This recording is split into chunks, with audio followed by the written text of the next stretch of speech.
నమస్తే, welcome to KVR news 9 bulletin. ముందుగా headlines చూద్దాం. ఉమ్మడి వరంగల్ జిల్లా రైతు భరోసా విస్తృత స్థాయి సమావేశంలో పాల్గొన్న మంత్రివర్గ ఉపసంఘం.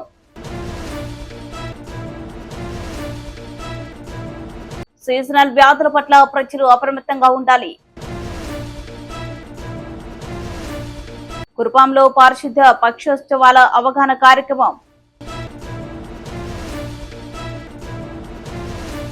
నేల కూలిన 100 ఏళ్ల నాటి భారీ వృక్షం చాకచక్యంతో తప్పించుకునే యువకుడు.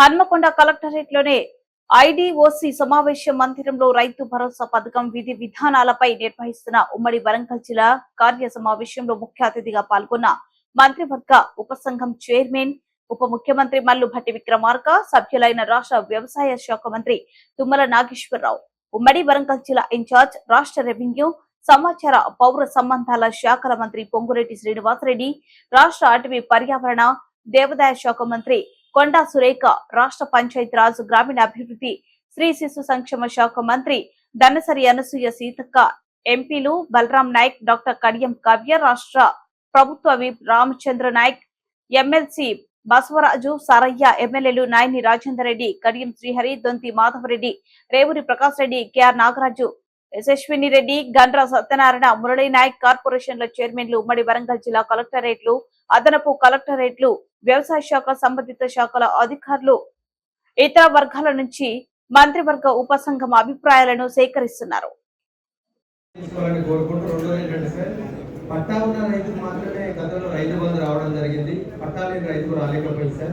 అనాథ నుండి 40-50 ఏళ్ళు 60 ఏళ్ల కాంచెలు కూడా అసైన్ భూమి, పోడు భూమి పేరుతో సాగు చేసుకుని జీవనం సాగిస్తున్న రైతాంగం వేలాది ఎకరాల్లో ఉన్నారు సార్. వరంగల్ జిల్లా నర్సంపేట కాన్స్టిట్యున్సీలోనే ఖానాపూర్ మండలి గారి తర్వాత చాలా వేల ఎకరాలు పెద్ద ఇరిగేషన్ పాకాల ఆయకట్ సార్, పాకాల సరస్సు సార్. పాకాల సరస్సు సుమారు 30,000 ఎకరాలు సాగు అవుతా ఉంది.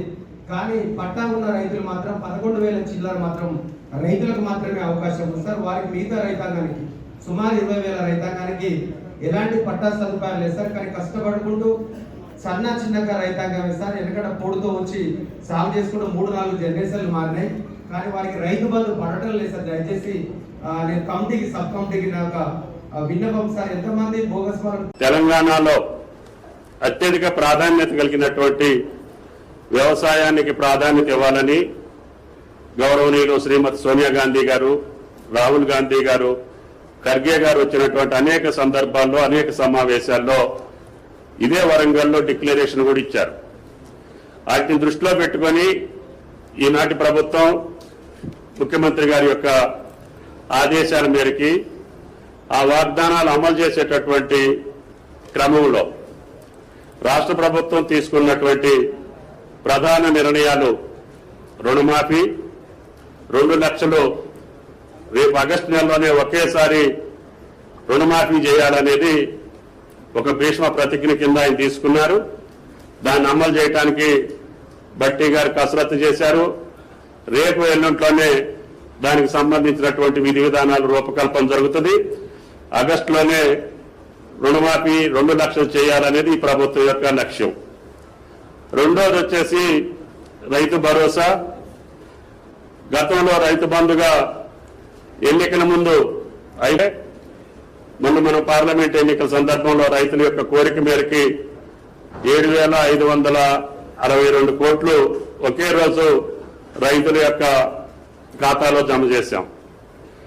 ఈ 2 పథకాలతో పాటు మళ్లీ మనం రైతు భరోసా చేయాలంటే గతంలో జరిగినటువంటి రైతు బంధులో జరిగినటువంటి పద్ధతుల్ని రైతులకు ఏ రకంగా ఉపయోగపడ్డాయి, భవిష్యత్తులో మనం దీన్ని ఏ రకంగా చేయాలి అనేటటువంటి రైతుల అభిప్రాయం కోసమే ఈరోజు ఈ సమీక్షను పెట్టుకున్నాం.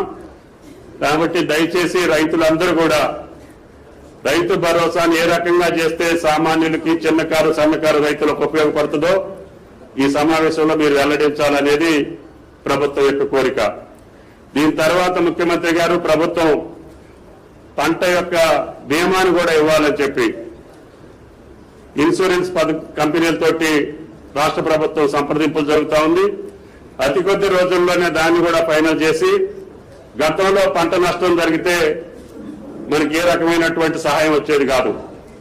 ఈ సంవత్సరం కాంగ్రెస్ ప్రభుత్వం రేవంత్ రెడ్డి గారి నాయకత్వంలో అకాల వర్షాల వల్ల నష్టపోయినటువంటి వాళ్ళందరికీ కూడా 10,000 రూపాయల చొప్పున ఇవ్వమని చెప్పి ప్రభుత్వ ఆదేశ ప్రకారంగా వ్యవసాయ శాఖ దాన్ని కూడా నిర్వర్తించింది. భవిష్యత్తులో ఆ పద్ధతి కాకుండా పంట నష్టపోయిన ప్రతి ఒక్కరికి పంట బీమా రావాలి అంటే అందరి యొక్క విస్తీర్ణాన్ని మనం బీమా చేయాల్సినటువంటి అవసరం ఉంది. ఉంటున్నటువంటి రైతు నుంచి ఎంత పెద్ద రైతు అయినా సరే పంట వేసినటువంటి పంట నష్టపోతే ఆ పంట నష్టపరిహారం ఇవ్వాలి, లేకపోతే రైతు నిలబడలేడు అనేటటువంటి ముఖ్యమంత్రి గారి యొక్క సూచనల మేరకి ఈ సంవత్సరం ఇన్సూరెన్స్ పథకాన్ని కూడా రూపొందించదలుచుకున్నాం. ఈ రకంగా గతంలో ఉన్నటువంటి అప్పులు తీర్చుకుంటూనే విత్తనాలు కానీ ఏ కొరత లేకుండా, ఎరువులకి కూడా ఏ కొరత లేకుండా ఈ ప్రభుత్వం రైతులకు సర్వసన్నద్ధంగా అన్ని కార్యక్రమాలు పూర్తి చేసింది. కాబట్టి దయచేసి రైతులు ఈ రైతు భరోసా మీదనే మీ సలహాలు మీ సూచనలు ఇవ్వాలని చెప్పి కోరుకుంటూ సెలవు. Thank you. అందుకే ఆయన ఈ నిర్ణయం తీసుకునే ముందు మరి ఏదో నలుగురం 4 గోడల మధ్య కూర్చొని మనం మాట్లాడుకొని తీసుకోవడం కాదు, అందరి అభిప్రాయాలు కూడా సేకరించి వాటిని మరి న్యాయమైన వాటిని అందులోంచి మనం సెలెక్ట్ చేసుకొని వాటిని అమలు చేయాలనేది ఒక ఉద్దేశం. ఈ ప్రభుత్వం ఏంటంటే ఏది కూడా ఓపెన్ మైండెడ్ గా వెళ్తా ఉంది. గత ప్రభుత్వంలో కేసీఆర్ 100 సార్లు చెప్పాడు, మేము ఏ నిర్ణయం తీసుకున్నా కూడా అఖిలపక్ష మీటింగ్ పెడతామని. ఏ ఒక్కరోజు కూడా అఖిలపక్ష మీటింగ్ పెట్టలేదు. ఏ నిర్ణయాలు తీసుకున్నా కూడా 4 గోడల మధ్యలో నలుగురు కలిసి తీసుకున్న నిర్ణయాలు అమలు చేశారు. కానీ ఈ ప్రభుత్వం పారదర్శకంగా ప్రజలు విశ్వసించి ఈ రోజు మాకు అధికారం కట్టబెట్టారు కాబట్టి ఏదున్నా ప్రజల ఆశాజనకంగా ఉండే విధంగా, ప్రజలు హర్షించే విధంగా నిర్ణయాలు తీసుకోవాలన్నదే ఈ ప్రభుత్వం యొక్క లక్ష్యం. అందులో ముఖ్యంగా రైతు అనేవాడు సంతోషంగా ఉన్నప్పుడే రాజ్యం సంతోషంగా ఉంటుంది. కాబట్టి మీరు బాధపడకుండా ఉండాలి, మీరు సంతోషంగా ఉండాలనే ఒక ఆలోచనతోటి ఈ రైతు బంధును రైతు భరోసాగా మారుస్తూ ఎటువంటి రైతులకు ఈ రైతు బంధు అనేది ఇవ్వాలి అనేది అభిప్రాయాలు నిపుణుల నుంచి మీ నుంచి తీసుకుని వాటిని అన్నింటినీ కూడా మళ్ళీ పరిశీలించి మళ్ళీ క్యాబినెట్ లో ఆ తర్వాత మేము నిర్ణయం తీసుకోవాలని ఇప్పుడు పెద్దలందరూ కూడా మాట్లాడారు. కాబట్టి మీరు కూడా స్పీచ్ రూపంలో ఇవ్వకుండా మీరు పాయింట్ వైజ్ గా ఇది ఒక 4-5 పాయింట్స్ చెప్పి కూర్చోండి. సమయం అందరికీ వచ్చే విధంగా సహకరించండి. అది ఆ నిర్ణయాలను మేము తప్పకుండా అమలు చేయడానికి మనము చైర్మన్ గారు, కమిటీ మెంబర్స్ అందరూ, వ్యవసాయ శాఖ మంత్రి గారు కూడా ఇక్కడే ఉన్నారు. ఈ భరోసా సంబంధించినటువంటి డబ్బులు ప్రజల డబ్బులు, అది చివరికి ఈజీఎస్ ఎంప్లాయీస్, ఈజీఎస్ కూలి వాళ్ళ దగ్గర నుంచి మొదలు పెడితే ఈ రాష్ట్రంలో ఉన్నటువంటి ప్రజలందరూ ప్రత్యక్షంగానో పరోక్షంగానో వాళ్ళు కట్టేటువంటి పనుల ద్వారా రాష్ట్ర ప్రభుత్వ ఖజానాకు వస్తున్నటువంటి సొమ్ము కాబట్టి ప్రజల డబ్బునే నేను రైతు భరోసా రైతు ఇస్తున్నాను కాబట్టి ఆ ఇచ్చే కార్యక్రమాన్ని ప్రజలందరూ అభిప్రాయాలు తీసుకొని దేవంతా ఒక దగ్గర పెట్టుకుని వచ్చేటువంటి ఆదాయాన్ని జాగ్రత్తగా పోగేసి ప్రతి రూపాయిని ఆదాయించి ఆ వచ్చే కార్యక్రమాన్ని కూడా ప్రజల అభిప్రాయాలకు అనుగుణంగా పంచాలనేటువంటి ఒక మంచి సంకల్పంతోనే ఈ కార్యక్రమాలు చేపట్టడం జరిగింది. మంత్రిమండలి సమావేశంలో రాష్ట్ర ముఖ్యమంత్రి రేవంత్ రెడ్డి గారు అందరి మంత్రులతో చర్చించిన తర్వాత ఒక ఉపసంఘాన్ని వేసి మంత్రిమండలి సంబంధించినటువంటి క్యాబినెట్ సభ్యులు. రెండోది కౌలు రైతులకి ప్రభుత్వం ఏదైతే తలపెట్టిందో కౌలు రైతులకు ఇవ్వాలని చెప్పేసి అది చాలా మంచి నిర్ణయం. ఇవాళ రాష్ట్ర వ్యవసాయంలో కూడా 42% కౌలు రైతులు ఈ రాష్ట్రానికి అందపెడుతుంది కాబట్టి కౌలు రైతులకు కూడా ఇవ్వాల్సిందే. రెండు మోడల్ చెప్పండి. మోడల్ కౌలు రైతులకి మోడల్ ఏమిటంటే రైతు బంధు బదులు రైతు భరోసా పథకం ప్రతి రైతుకు, సాగు చేసే ప్రతి రైతుకు 10 ఎకరాల వరకు రైతు భరోసా ఇవ్వవలసిందిగా కోరుతున్నాం సార్. అందులో భాగంగానే కౌలు రైతుకు కూడా ఈ భరోసా కావాలంటే ఈ పథకం ద్వారా రైతు బంధు ఏయువులకు ఆ రైళ్లకు ప్రతి గ్రామం నుండి ఒక 5 సభ్యులను పట్టా కలిగిన రైతు ఆ పాస్ బుక్ ఉన్న రైతు బాబు రైతు కౌలుకి ఇచ్చినా లేదా తెలుసుకోవడం కోసం ప్రతి గ్రామం నుండి 5 సభ్యులను ఆదర్శ రైతులుగా ఎంకరేజ్ చేయాలని కోరుకుంటున్నాం సార్. అదే పంటల బీమా కూడా వర్తించాలని. మరియు ఈ 5 నుంచి 10 ఎకరాలు అది సాగులో ఉన్న భూమి లేదా సాగులో లేనటువంటి భూమికి ఇవ్వండి సార్. రెండోది సార్, ట్యాక్స్ పేయర్స్ గురించి కూడా అన్నవాళ్ళు మాట్లాడారు సార్. ట్యాక్స్ పేయర్కి సంబంధించి 5 ఎకరాల వరకు వారికి రైతు భరోసా అందించండి సార్. అలాగే సార్ కౌలు రైతుల గురించి కూడా మీరు ఆలోచన చేయాలి సార్. కౌలు రైతులకు రైతు భరోసా అనేది మరి వారికి విత్తనాలు మరియు ఎరువులు వారికి సకాలంలో అందించి వారిని కూడా మరి కాపాడుకోవాలి సార్. అదేవిధంగా సార్ ముఖ్యంగా ఈరోజు మన రాష్ట్రంలో విద్యుత్ అనేది చాలా బాగా ఉంది సార్. మీ ప్రభుత్వం వచ్చిన తర్వాత మరి తెలంగాణ రాష్ట్రంలో విద్యుత్ అనేది ఎక్కడ కూడా ఆటంకం లేకుండా ఉంది సార్. సరఫరా అనేది జరుగుతుంది. మరి ముఖ్యంగా సార్ మరి గ్రామీణ ప్రాంతాలలో మరి రైతులు నేను గత 2 సంవత్సరాల నుంచి మా బచ్చనపేట ప్రాంతంలో చూసినటువంటి అంశం ఏంటంటే ట్రాన్స్ఫార్మర్లకు సంబంధించిన ఫెయిల్యూర్ సార్. వాస్తవ క్షేత్రస్థాయిలో అన్యాయం జరుగుతుంది. వాస్తవానికి ఆ పంట పెట్టుబడి అనేటువంటి అర్థాన్ని మార్చేసి వేరేమో పంట పెట్టుబడి ఉంది రైతు వాళ్ళు, కానీ పట్టాకు పెట్టుబడి చేసేది. పట్టా ఎవరుంటే వాళ్ళే అనే యాంగిల్లో తీసుకొచ్చింది. దాంతో చాలా క్షేత్రస్థాయిలో ధరణి కావచ్చు ఇతరత్ర వాళ్ళు చేంజ్ చేసుకున్నప్పుడు మోక మీద ఒకరున్నారు 40-50 నుంచి పట్టా ఒకరికి వచ్చింది. ఇట్లాంటి అనేకం ఉన్నాయి. వాటన్నిటిని కూడా దృష్టిలో పెట్టుకొని ఒరిజినల్ గా రైతులకు మరి పంట వ్యవసాయ యోగ్యమైనటువంటి భూములకు మనము రైతు బంధు ఇస్తే, రైతు భరోసా ఇస్తే జెన్యూన్ గా రైతులకు న్యాయం జరుగుతున్నటువంటి ఉద్దేశం కూడా మాకు వ్యక్తిగతంగా ఉంది. కమిటీ నుంచి కూడా అభిప్రాయాలు చాలా చోట్ల మరి డబల్ లబ్ధి జరుగుతుంది, కష్టం లేనులకు లబ్ధి జరుగుతుంది. వ్యవసాయం చేసి పంట పండించిన వాళ్ళకి ఎలాంటి న్యాయం జరగడం లేదనేటువంటి విన్నపాలు వస్తున్నాయి. కాబట్టి ఈరోజు క్షేత్రస్థాయిలో రైతుల యొక్క ఒపీనియన్ అనేది చాలా ఇంపార్టెంట్. మనం 4 గోడల మధ్య కూర్చొని ఇదే రైతు ప్రపంచం అనుకోకుండా ఇదే రైతు చెప్పడానికి. బట్ ఇప్పుడు ఇక్కడ మనం ర్యాండమ్ గా జిల్లాకి ఇద్దరిని ఎంపిక చేశారు సార్ కాన్స్టిట్యూన్సీ. సార్ ఇప్పుడు చిర్రా కుమారస్వామి గారు నెక్కొండ మండల్ దీక్షకుంట వరంగల్ జిల్లా నుంచి మాట్లాడాల్సింది.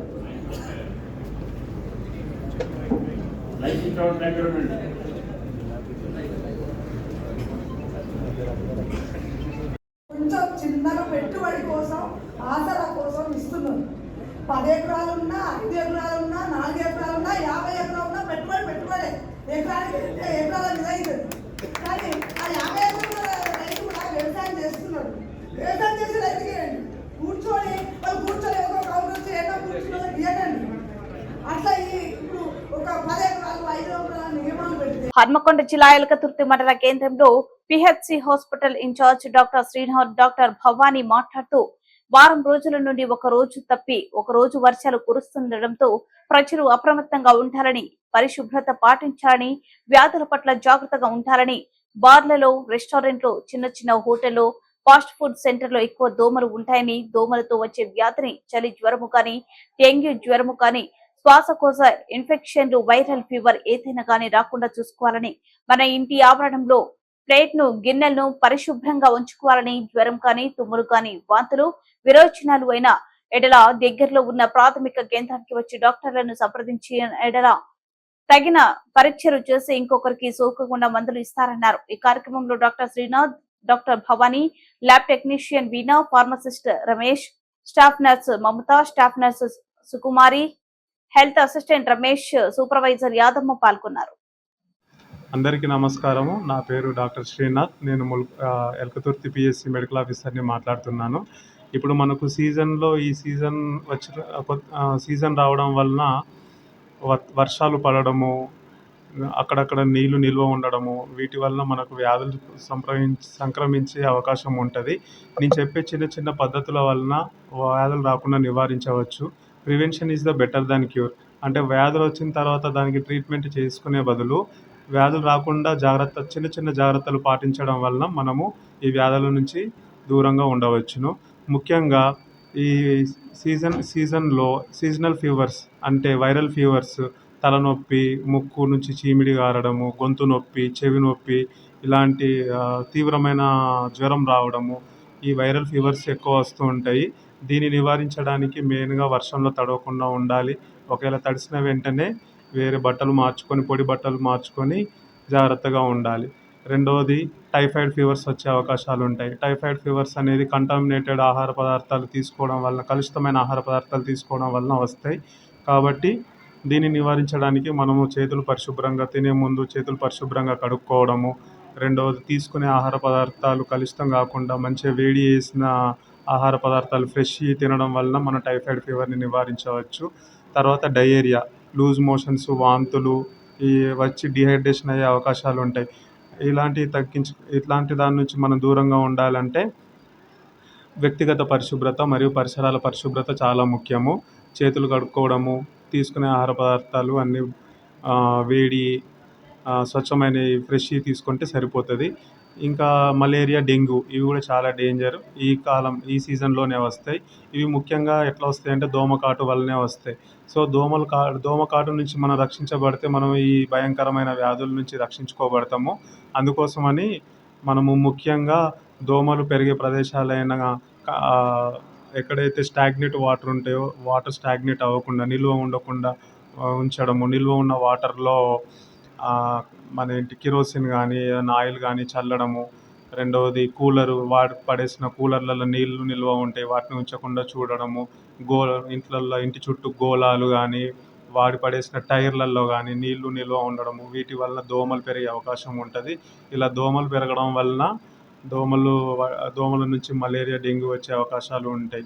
కాబట్టి మనం దోమకాటు నుంచి గురి కాకుండా ఇంట్లో మన మస్కిటో రిపెల్లెంట్స్ వాడడము, దోమ తెరలు వాడడము, ఇలాంటివి చూసుకోవాలి. చివరిగా సింపుల్గా చెప్పాలంటే 3 విషయాలు. 1 వ్యక్తిగత పరిశుభ్రత ముఖ్యం. 2 పరిసరాల. పార్వతీపురం మాన్యం జిల్లా కుర్పం మండల కేంద్రంలో పారిశుద్ధ్య పక్షోత్సవాలు కార్యక్రమంలో భాగంగా ర్యాలీ నిర్వహించారు. జిల్లా కలెక్టర్ శ్యాంప్రసాద్ ఆదేశాల మేరకు ప్రతి గ్రామంలో ఈ కార్యక్రమాలు నిర్వహిస్తున్నట్లు మండల పరిషత్ అధికారులు తెలిపారు. అలాగే పరిసరాలు పరిశుభ్రత ఎంతో ముఖ్యమని, అలా లేకుంటే దోమలు పెరిగి వాటి వలన అనేక రకాల వ్యాధులు వచ్చే అవకాశం ఉంటుందన్నారు. ప్రతి ఒక్కరూ వ్యక్తిగత పరిశుభ్రతతో పాటు పరిసరాలు కూడా పరిశుభ్రంగా ఉంచాలనే ఉద్దేశంతో ప్రజలలో చైతన్యం తీసుకురావడానికి ఈ అవగాహన కార్యక్రమాలు నిర్వహిస్తున్నట్లు తెలిపారు. ఈ కార్యక్రమంలో మండల పరిషత్ అధికారులు, సచివాలయ సిబ్బంది, తెలుగుదేశం పార్టీ మండల కన్వీనర్ కొండయ్య, కోల రంజిత్, జనసేన నాయకులు వంశీ, అంగన్వాడీ కార్యకర్తలు, ఆశా కార్యకర్తలు, విద్యార్థులు పాల్గొన్నారు.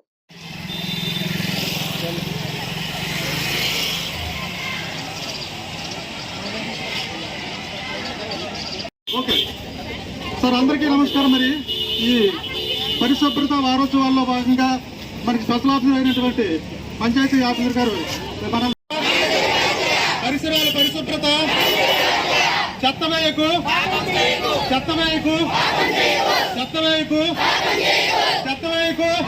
Water, ALO and IRS operations అనేటటువంటివి చేసుకోవడానికి మనకు ఒక దిశానిర్దేశాన్ని అనేటటువంటి చేయడం జరిగింది. దీన్ని కలెక్టర్ గారు ఒక ప్రొసీడింగ్స్ రూపంలో కూడా మీ అందరికీ అందజేయడం కూడా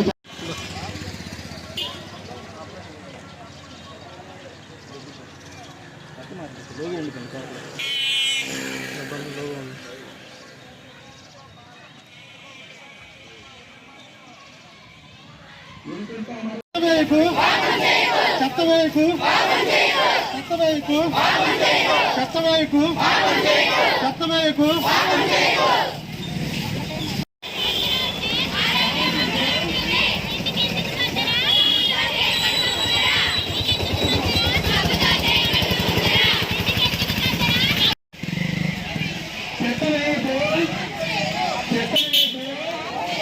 ఇంటింటా మరుగుదండి,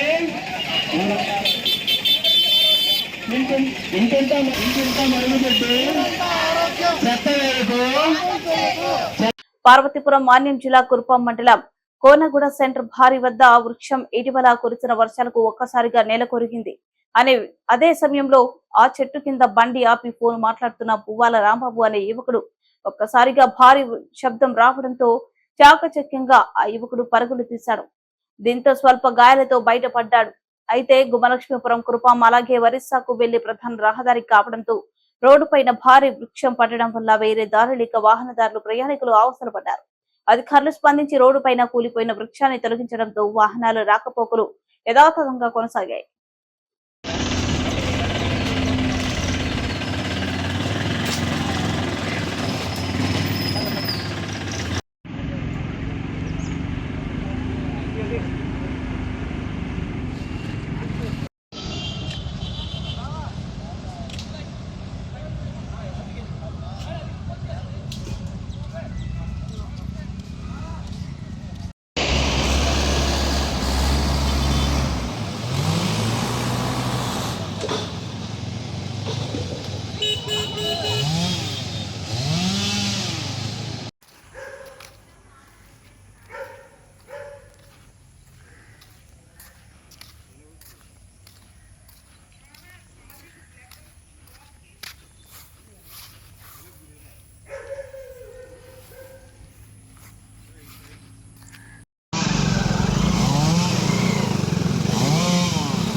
ఇప్పి తెచ్చుకోవాలా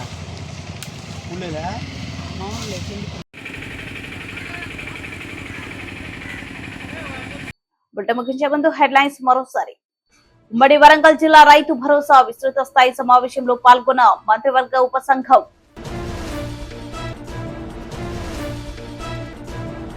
సీజనల్ వ్యాధుల పట్ల ప్రజలు అప్రమత్తంగా ఉండాలి.